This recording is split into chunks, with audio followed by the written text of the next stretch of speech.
bienvenue sur Monaco Info. Nous sommes le mercredi 22 janvier et comme tous les mercredis, nous recevrons en fin de journal l'invité de la semaine. Nous serons aux côtés du président délégué de Monte-Carlo Société des Bains de Mer, Jean-Luc Biamonti. Mais en attendant, voici les titres de votre journal. Nous ouvrirons cette édition avec la force publique qui s'engage en faveur de la transition énergétique. Nous reviendrons sur le cycle de conférences proposé par la Fondation Prince-Pierre. Nous assisterons à l'opération Journée Portes Ouvertes à l'Opéra Garnier. Et enfin, nous découvrirons la soirée de gala du 44e Festival international du cirque de Monte-Carlo. Direction la caserne des sapeurs-pompiers de Fontvieille où s'est rendu ce mercredi le souverain pour 2 raisons liées à la transition énergétique. Alors quelles sont-elles? Découvertes dans ce reportage signé Sandrine Nègre. Un lieu, 2 événements. Le souverain est arrivé place du Campanin en fin de matinée afin de rejoindre la caserne des sapeurs-pompiers de Fontvieille où ont été installés sur le toit des panneaux photovoltaïques, illustration de l'engagement en matière de développement durable de la force publique. Un écran permet d'ailleurs de visualiser la production d'énergie en temps réel.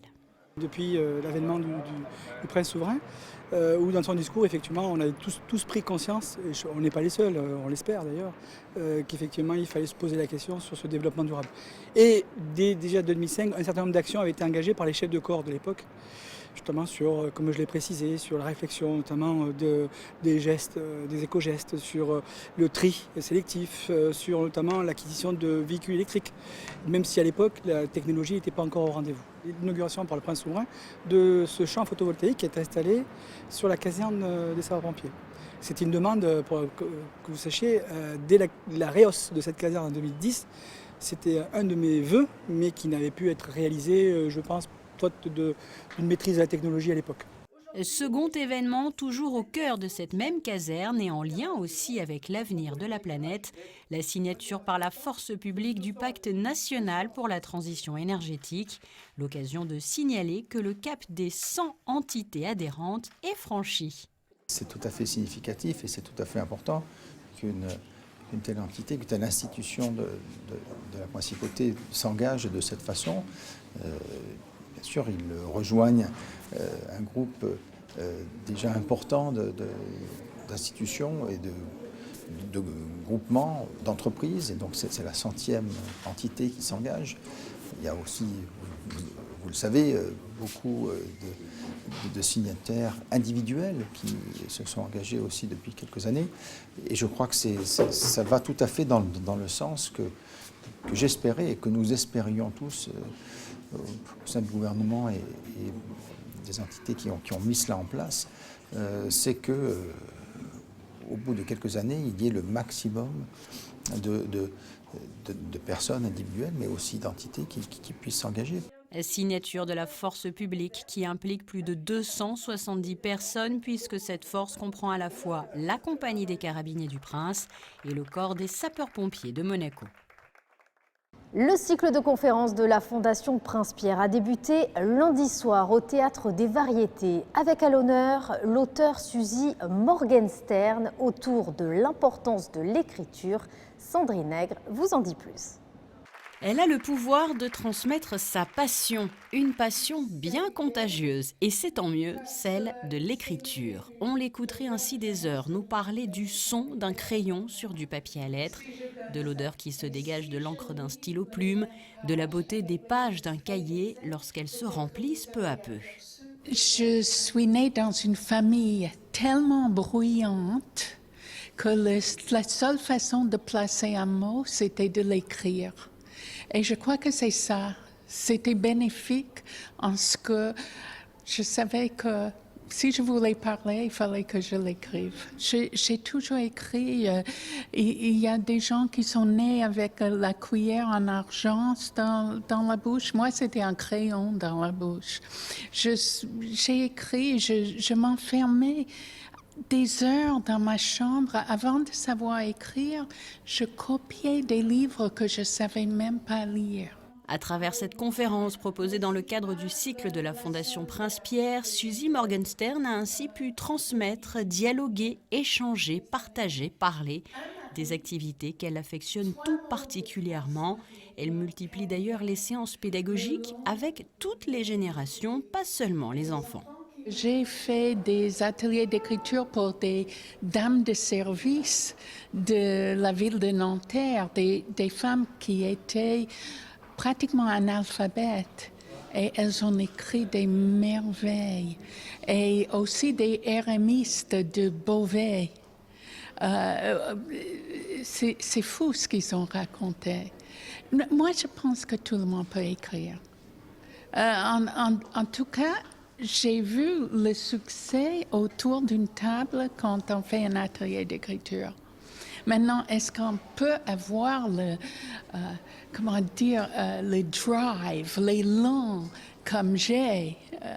Ça, je ne suis pas sûre.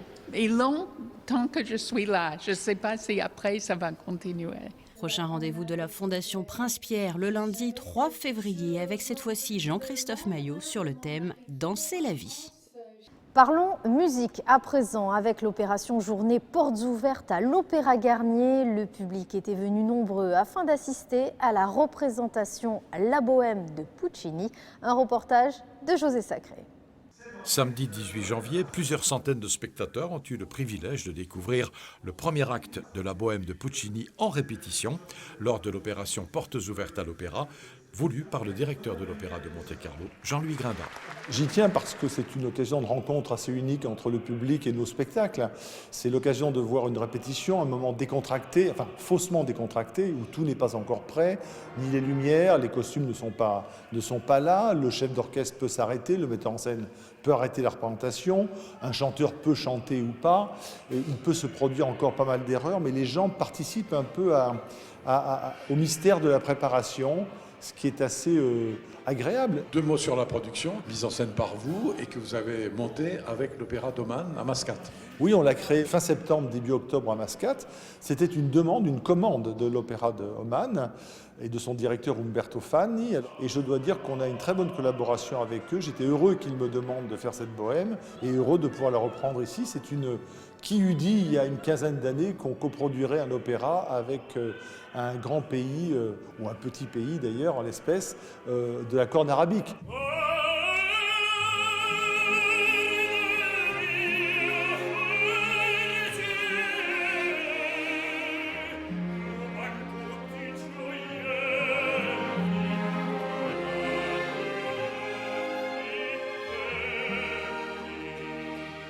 Le moins que l'on puisse dire, c'est que cette opération Portes ouvertes à l'Opéra a été appréciée par le public. Écoutez, j'ai encore du mal à me remettre de mes émotions. Je suis parisien et quand je viens à Monaco pour le cirque, je regarde toujours s'il y a une porte ouverte et j'en profite. C'était extraordinaire. Oui, c'est la première fois qu'on vient ici et c'est une découverte et je voulais que les filles découvrent aussi l'opéra. Et c'était extraordinaire, une belle surprise, vraiment. Qu'est-ce qui vous a plu? Les acteurs, la scène, tout. La musique? Le décor et la musique, c'est vrai que l'orchestre c'était trop bien et puis aussi le chant, comment ils chantaient.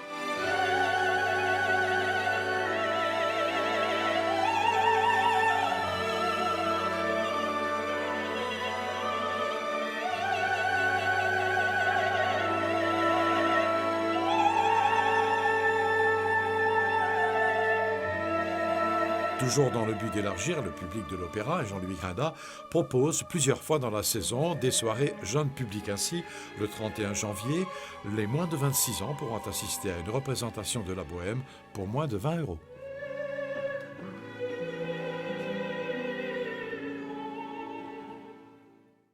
Pour terminer, direction le chapiteau de Fontvieille où se déroule le 44e Festival international du cirque de Monte-Carlo. Christina Thomel assistait à la soirée de gala. Un festival qui ravit une fois encore le public cette année. Les plus grands artistes du monde ont exécuté des numéros exceptionnels adressés aux enfants comme aux adultes. Une 44e édition qui fait la part belle aux chevaux et qui vient de révéler son palmarès lors de la soirée de gala donnée mardi soir sous le chapiteau de Fontvieille en présence de la famille princière et de nombreux amoureux du cirque. Le cirque, c'est fabuleux, c'est ce brassage de culture, ce sont ces acrobates, mais surtout ces animaux qui sont formidables. Qu'est-ce que tu aimes au cirque? Quasiment tout.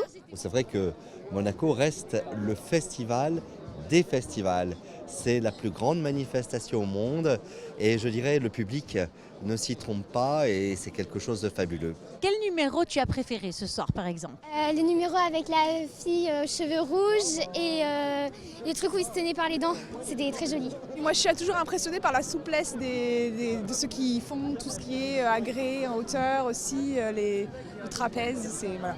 Il y a des trucs, on a l'impression que c'est surhumain alors qu'en fait c'est possible. Et t'aimerais pouvoir faire ça? Bah oui, on aimerait mais c'est pas toujours possible. Il faut s'entraîner. Bah oui, mais après... Faut dire à maman, inscris-moi au cirque. Un rendez-vous donc incontournable à Monaco, plein de fraîcheur, de prouesse et de féerie, et pour lequel il est bon d'avoir gardé une âme d'enfant. 16 numéros au total se sont enchaînés tout au long de cette soirée pour le plus grand plaisir des spectateurs. Clowns, fauves, acrobates, cavalerie et funambules, les plus grandes troupes étaient réunies pour faire de cette 44e édition du Festival international du cirque de Monte-Carlo un instant magique. Et si tous les numéros ont séduit le public, la cavalerie du cirque CNI a conquis le cœur des spectateurs et celui du jury, puisque Yvan Frédéric CNI et sa troupe ont reçu un clown d'or ainsi que le prix du public. Je suis tellement content, c'est incroyable, la plus belle émotion de toute ma vie. C'est un festival fantastique et il n'y a aucun mot pour l'écrire, c'est le numéro 1. Dans la catégorie clown d'argent, on retrouvait Sergueï Nesterov et ses tigres, ainsi que le clown Henri Ayala. À propos de ce soir, c'est juste incroyable ce que je ressens. C'est un festival étonnant, très professionnel, c'est vraiment le top des festivals dans le monde. Tous les numéros sont incroyables et extrêmement difficiles et la famille CNI est tout simplement fantastique. Ce prix est pour moi, mais aussi pour mes tigres. J'aurais bien voulu assister à la remise avec eux, mais ça semblait un petit peu compliqué. Vous savez, pour en arriver là, ça demande beaucoup de travail, mais surtout énormément d'amour. Je vis avec mes tigres, je leur donne tout l'amour que j'ai et ils me le rendent. Ils sont ma vie et je pense être la leur. Ce n'est pas seulement de travailler ensemble qui est important. Ce qui est essentiel, c'est de vivre ensemble et tout l'amour et le respect qu'il y a.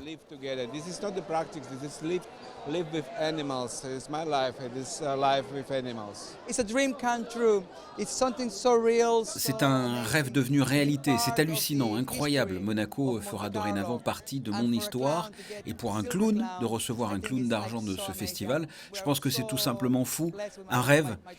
Je remercie ma troupe, mes garçons, et ce prix représente notre rêve devenu réalité à tous, et nous sommes tellement chanceux et heureux d'être ici à Monte-Carlo.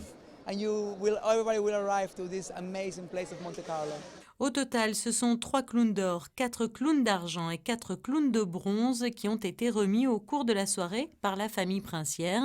Et si cette soirée de gala a révélé son palmarès, le spectacle, quant à lui, continue puisque le festival refermera ses portes dimanche soir, puis le chapiteau les rouvrira les 1er et 2 février prochains pour la jeune génération du cirque avec le festival New Generation présenté par Pauline Ducruet.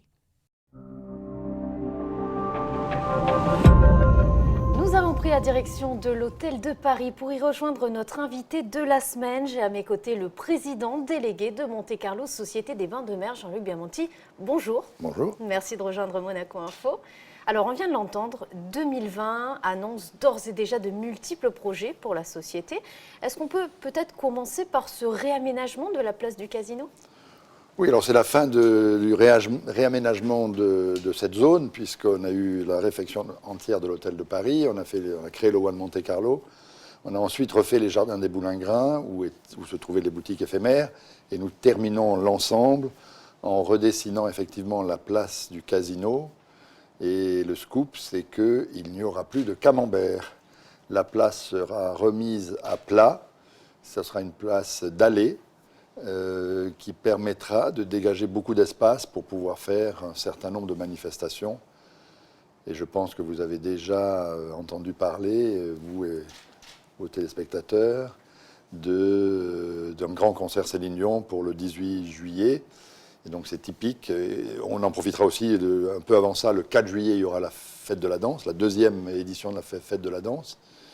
Et donc, c'est infiniment plus facile à réaliser sur une place qui sera remise à plat. Alors, quand je dis remise à plat, Ne nous méprenons pas, la place, elle n'est pas à plat puisqu'elle est en légère déclivité, mais il n'y aura plus le petit monticule que l'on trouve aujourd'hui et sur lequel se trouvait la fontaine, une petite fontaine avec la statue au-dessus de la fontaine. Est-ce que ces travaux, finalement, représentent une nouvelle page de l'histoire de la société? C'est quand même mythique en principauté. On parle souvent de ce camembert place du Casino. Oui, ceci étant, bizarrement, on se rapproche des photos et de la façon dont était traitée cette place un peu plus longtemps en avant. Si vous revenez 100 ans en arrière, c'est d'ailleurs de ça, je pense, que s'est inspiré le paysagiste qui a tout dessiné. Et il est reparti pour les Boulingrins d'un moment où les Boulingrins étaient complètement... c'était une pelouse centrale. Et donc vous avez vu comment il l'a aménagé maintenant. Et la place également était une place entièrement piétonne. Enfin, il y avait quelques chevaux et voitures à chevaux, mais il n'y avait pas de... il y avait rien au milieu de la place. La place était complètement ouverte, comme la plupart des places du monde d'ailleurs, hein, les grandes places. On va au milieu de la place, on ne va pas sur le côté de la place. Donc on va vers ce schéma. Il y aura toujours la sculpture de Anish Kapoor qui sera au milieu, entourée d'une petite surface d'eau, j'allais dire flaque, c'est un peu péjoratif, c'est assez grand, de façon un peu à la protéger aussi pour que les gens n'aillent pas faire le petit cœur avec la petite flèche là, sur la sculpture, ça coûterait un peu cher à remettre en état. Donc voilà, on va essayer. Ça nous permettra alors de faire des concerts de l'ampleur de ceux de Céline Dion ou des Fêtes de la Danse, mais également, et beaucoup plus souvent, le lancement d'une voiture, un cocktail pour un joaillier, recevoir, on a souvent des clients qui viennent avec des voitures anciennes, un club d'une marque plutôt que d'une autre, pas de publicité. Et donc ça nous permettra de pouvoir mettre les voitures sur la place et d'animer cette place. Je pense que ça sera, enfin c'est assez différent de ce à quoi nous avons tous été habitués, mais je crois que ça peut être très utile pour la société et très, très joli. Alors restons dans le domaine des travaux avec la création justement d'une nouvelle terrasse du Casino. On peut en parler ? Bizarrement, nous allons revenir au dessin initial du Casino, là aussi. Il y avait toute une... Alors, on parle de la façade du Casino qui est à gauche quand vous regardez l'entrée principale, qui est dans l'allée François Blanc. Il y avait là, dans le bâtiment initial, une terrasse et le bâtiment était un peu en retrait. Les arches y étaient, c'était exactement pareil, mais ce qui s'est passé avec le temps, c'est qu'on a comblé cet espace et on en a fait des bureaux administratifs. Il n'y a qu'à Monaco qu'on fait ça. Donc ça, c'est une des plus belles localisations de la principauté. On a fait des bureaux. Donc on a, avec Pascal Camilla, retrouvé des espaces à l'intérieur du Casino où on a remis les bureaux d'administration. On va tout simplement enlever ces grandes baies vitrées qui avaient isolé cette terrasse de l'extérieur et revenir au dessin initial. Donc on ne casse rien. Au contraire, on enlève juste quelque chose qui avait été rajouté initialement. Et sur cette terrasse, notre objectif, c'est d'accueillir, de faire une terrasse en plein air, donc, où on peut fumer, bien entendu, et d'accueillir les gros joueurs de machines à sous. Donc, ça sera essentiellement consacré aux machines à sous. Alors, pour clore ce dossier réaménagement, peut-être un mot sur la digue sous-marine du Monte Carlo Beach ? Oui, alors c'est une digue qu'on aurait souhaité terminer l'année dernière. Malheureusement, entre les intempéries, le fait qu'on a démarré un peu tard, la complexité des travaux, on n'a pas pu la terminer. Et comme on ne voulait pas affecter les clients à partir du mois d'avril-mai, on a arrêté les travaux, on a consolidé ce qui était fait. On ne repart pas de zéro, bien sûr, ce qui est fait reste. Mais on va la terminer maintenant, avant la saison d'été. Ensuite, on laissera passer une saison d'hiver entière pour voir comment se comporte cette zone-là. Et surtout, si cette digue remplit bien les effets qu'on lui prête, à savoir de protéger le beach. Vous savez qu'on a 2 ou 3 fois par an, le beach est totalement emporté, quoi. Et chaque fois, ça nous coûte entre plusieurs centaines de milliers d'euros pour le remettre en état. Donc on espère que cette digue protégera bien l'ensemble de la baie. Si tel est le cas, on profitera de ça pour faire ensuite des travaux de rénovation du beach un an plus tard. Alors justement, on parlait du Monte Carlo Beach avec peut-être l'arrivée du chef Benoît Witz. C'est important de le souligner. Absolument. Donc Benoît Witz, qui avait la responsabilité jusqu'à présent des cuisines de l'Ermitage, a maintenant pris la responsabilité du restaurant Elsa à Monte Carlo Beach, tout en gardant le thème bio du beach, puisque Benoît Witz avait récupéré, c'est un terrain qui appartenait à la SBM à Beau Soleil, et il a recréé un petit potager. Et donc on laisse continuer à utiliser ce potager pour avoir les fruits, les légumes, les plantes aromatiques le plus près possible de la principauté. Et tout ça pour l'aider continuer l'aventure d'Elsa, qui est une aventure bio. Donc on garde le thème bio à Elsa, mais c'est Benoît Witz qui va l'incarner maintenant. Alors pour terminer, on en parlait en début d'entretien, 2 beaux événements qui se préparent en Principauté. Vous l'avez dit, Fête de la danse édition 2, et évidemment le concert de Céline Dion. Fête de la danse, c'est le 4 juillet. Le 4 et le 5 d'ailleurs, puisque ça déborde largement, et il y a même un petit déjeuner détox le lendemain matin justement sur les jardins des Boulingrins. Donc on est en train de travailler là-dessus. Une offre alimentaire beaucoup plus étendue que la première fois. C'était une des erreurs qu'on avait commises. Il n'y avait pas assez ni de nourriture en absolu, ni de diversité de nourriture. Donc là, on est en train de travailler sur une offre beaucoup plus importante. Et puis c'est Jean-Christophe Maillot, bien sûr, qui animera tout ça avec plein d'artistes, de collaborations avec des troupes diverses et variées. Ça, c'est pour le 4 juillet. Et dans la foulée, il faudra qu'on équipe la place pour faire le concert Céline Dion, le 18 juillet. Jean-Luc Biamonti, merci. Nous vous souhaitons évidemment un franc succès pour 2020. Merci beaucoup. Quant à nous, nous quittons sur la météo. Très belle soirée à tous sur Monaco Info. Jeudi, le temps est plutôt agréable avec quelques rayons de soleil voilés parfois par des nuages, comptés de 9 à 13 degrés. Vendredi, une dégradation est à prévoir, surtout dans l'après-midi où les nuages s'installent. Il devrait même pleuvoir. Une amélioration à partir de samedi, des journées entre nuages et soleil, et ce jusqu'à au moins mardi prochain.